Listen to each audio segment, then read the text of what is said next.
शिष्य संजीवनी की यह सूत्रमाला एक लंबे समय से शिष्यों को शिष्यत्व की साधना का मर्म समझाती आई है, उन्हें अपने सद्गुरु की कृपा का अधिकारी बनाती आई है। अब इस सूत्र माला का आखिरी छोर आ पहुंचा है। माला के सुमेरु तक हम आ पहुंचे हैं। केवल अंतिम सूत्र कहा जाना शेष है। यह अंतिम सूत्र पहले कहे गए सभी सूत्रों का सार है, उनकी चरम परिणति है। इस सूत्र में शिष्यत्व की साधना का चरम है।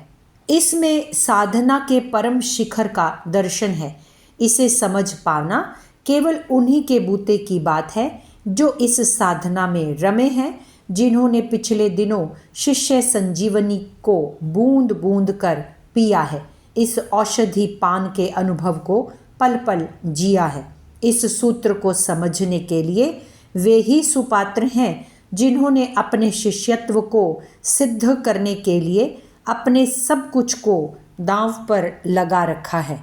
इस अंतिम सूत्र में पथ की नहीं, मंदिर की झलक है।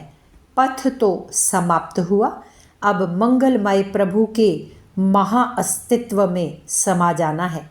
बूंद समुद्र में समाने जा रही है। सभी द्वंद्वों को यहाँ विसर्जित होकर द्वंद्वातीत होना है। शिष्यत्व के इस परम सुफल को जिन्होंने चखा है, जो इस स्वाद में डूबे हैं, ऐसे महासाधकों का कहना है, जो दिव्यता के द्वार तक पहुंच चुका है, उसके लिए कोई भी नियम नहीं बनाया जा सकता और ना कोई पथ प्रदर्शक ही उसके लिए हो सकता है। फिर भी शिष्यों को संकेत देने के लिए कुछ संकेत दिए गए हैं, कुछ शब्द उचारे गए हैं। जो मूर्त नहीं है और अमूर्त भी नहीं है, उसका अवलंबन करो।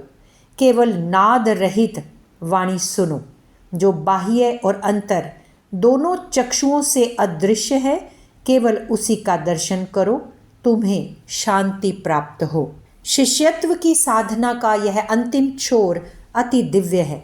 यहाँ किसी भी तरह के सांसारिक ज्ञान, भाव या बोध की तनिक भी गुंजाइश नहीं है। यहाँ शुद्ध अध्यात्म है। यहाँ केवल शुद्धतम चेतना का परम विस्तार है। यहाँ अस्तित्व के केंद्र में प्रवेश है। यहाँ ना तो विधि है ना निषेध। कोई नियम विधान यहाँ नहीं है। हो भी कैसे सकते हैं कोई नियम यहाँ पर? नियम तो वहाँ लागू किए जाते हैं जहाँ द्वैत और द्वंद्व होते हैं, और द्वैत और द्वंद्व का स्थान परिधि है, केंद्र नहीं। उपनिषद में यही अवस्था नेति नेति कही गई है। बात भी सही है। जो सीखा गया था, जो जाना गया था, वह तो संसार के लिए था। अब जब चेतना का आयाम ही बदल गया तो सीखे गए जाने गए तत्वों की ज़रूरत क्या रही?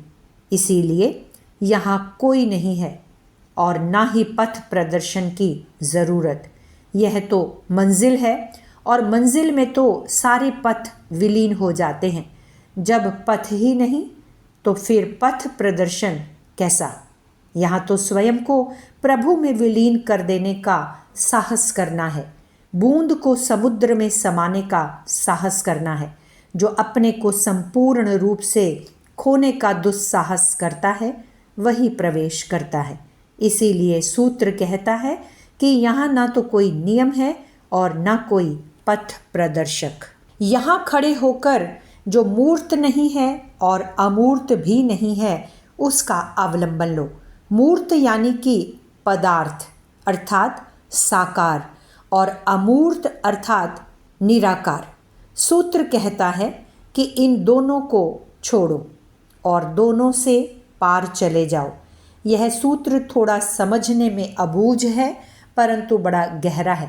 मूर्त और अमूर्त ये दोनों एक दूसरे के विपरीत हैं। इन विरोधों में द्वंद्व है और शिष्य को अब द्वंद्वों से पार जाना है, इसलिए उसे इन दोनों के पार जाना होगा। सच तो यह है कि मूर्त और अमूर्त में बड़ा भारी विवाद छिड़ा रहता है। कोई कहता है कि परमात्मा साकार है, और तो कोई कहता है कि परमात्मा निराकार है। और साकारवादी और निराकारवादी दोनों झगड़ते रहते हैं। जो अनुभवी हैं वे कहते हैं कि परमात्मा इस झगड़े के पार है, वह बस है, और जो है उसे अनुभव किया जा सकता है, उसे जिया जा सकता है, पर उसके बारे में कुछ कहा नहीं जा सकता है। जो नहीं कहा जा सकता उसी में लय होना है।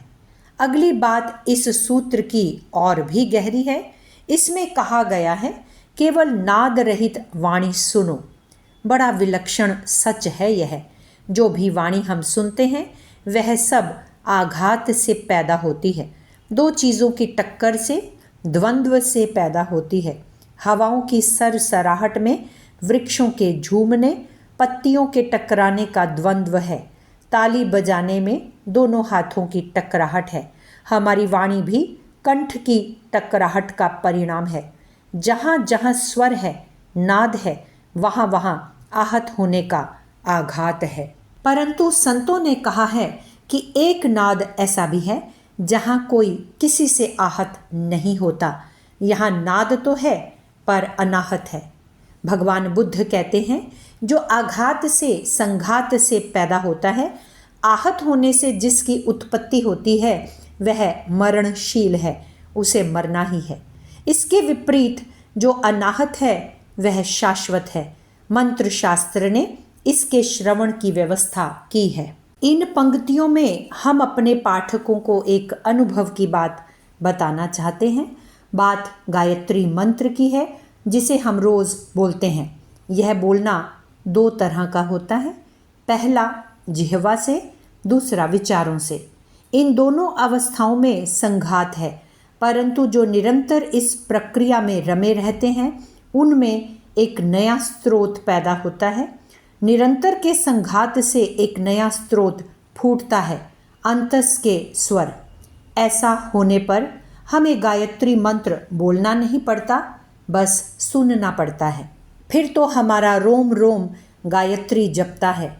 हवाओं फिजाओं में गायत्री की गूंज उठती है। सारी सृष्टि गायत्री का गायन करती है। यह अनुभव की सच्चाई है। इसमें बौद्धिक तर्क की या फिर किताबी ज्ञान की कोई बात नहीं। ऐसा होने पर गायत्री का जीवन का स्वर बन जाता है। जो निरंतर साधना कर रहे हैं उन्हें एक दिन यह अनुभव अवश्य होता है। यह अनुभव दरअसल अपनी साधना के पकने की पहचान है। इस अनाहत स्वर को जो सुनता है वह शाश्वत में प्रवेश करता है। थोड़ा सा अलंकारिक भाषा में कहें तो ये स्वर प्रभु के परम मंदिर में घंटा ध्वनि है। जो इस मंदिर में प्रवेश करते हैं वे इस मधुर ध्वनि को भी सुनते हैं। इस सूत्र की आखिरी बात है, जो बाहरी और आंतरिक दोनों चक्षुओं से अदृश्य है, उसका दर्शन करो। इस सूत्र का सच यह है कि हमारी आँखें दो हैं और दृश्य भी दो हैं।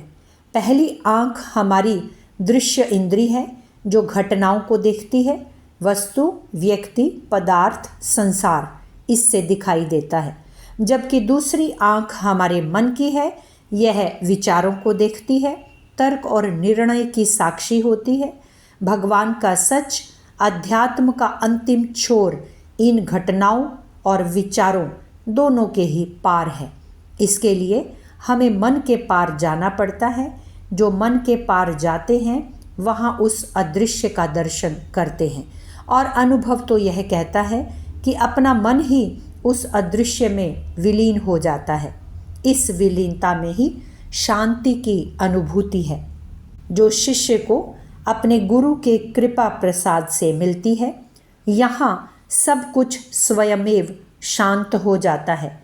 साधना के सारे संघर्ष, जीवन के सारे तूफान यहाँ आकर शांत हो जाते हैं।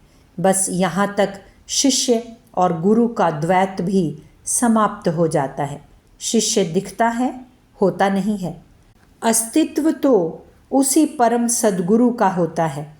यह परम शांति की भाव दशा शिष्य, सद्गुरु एवं परमेश्वर को परम एकात्म होने की भाव दशा है। यह अकथ कथा कही नहीं जा सकती, बस इसका अनुभव किया जा सकता है।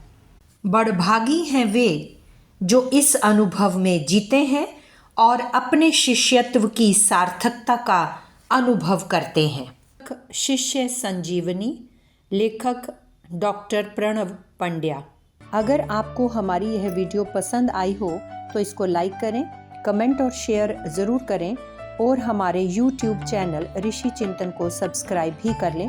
साथ ही बेल आइकन को भी दबाएं ताकि आपको आने वाली वीडियोस की नोटिफिकेशंस मिलती रहें। धन्यवाद।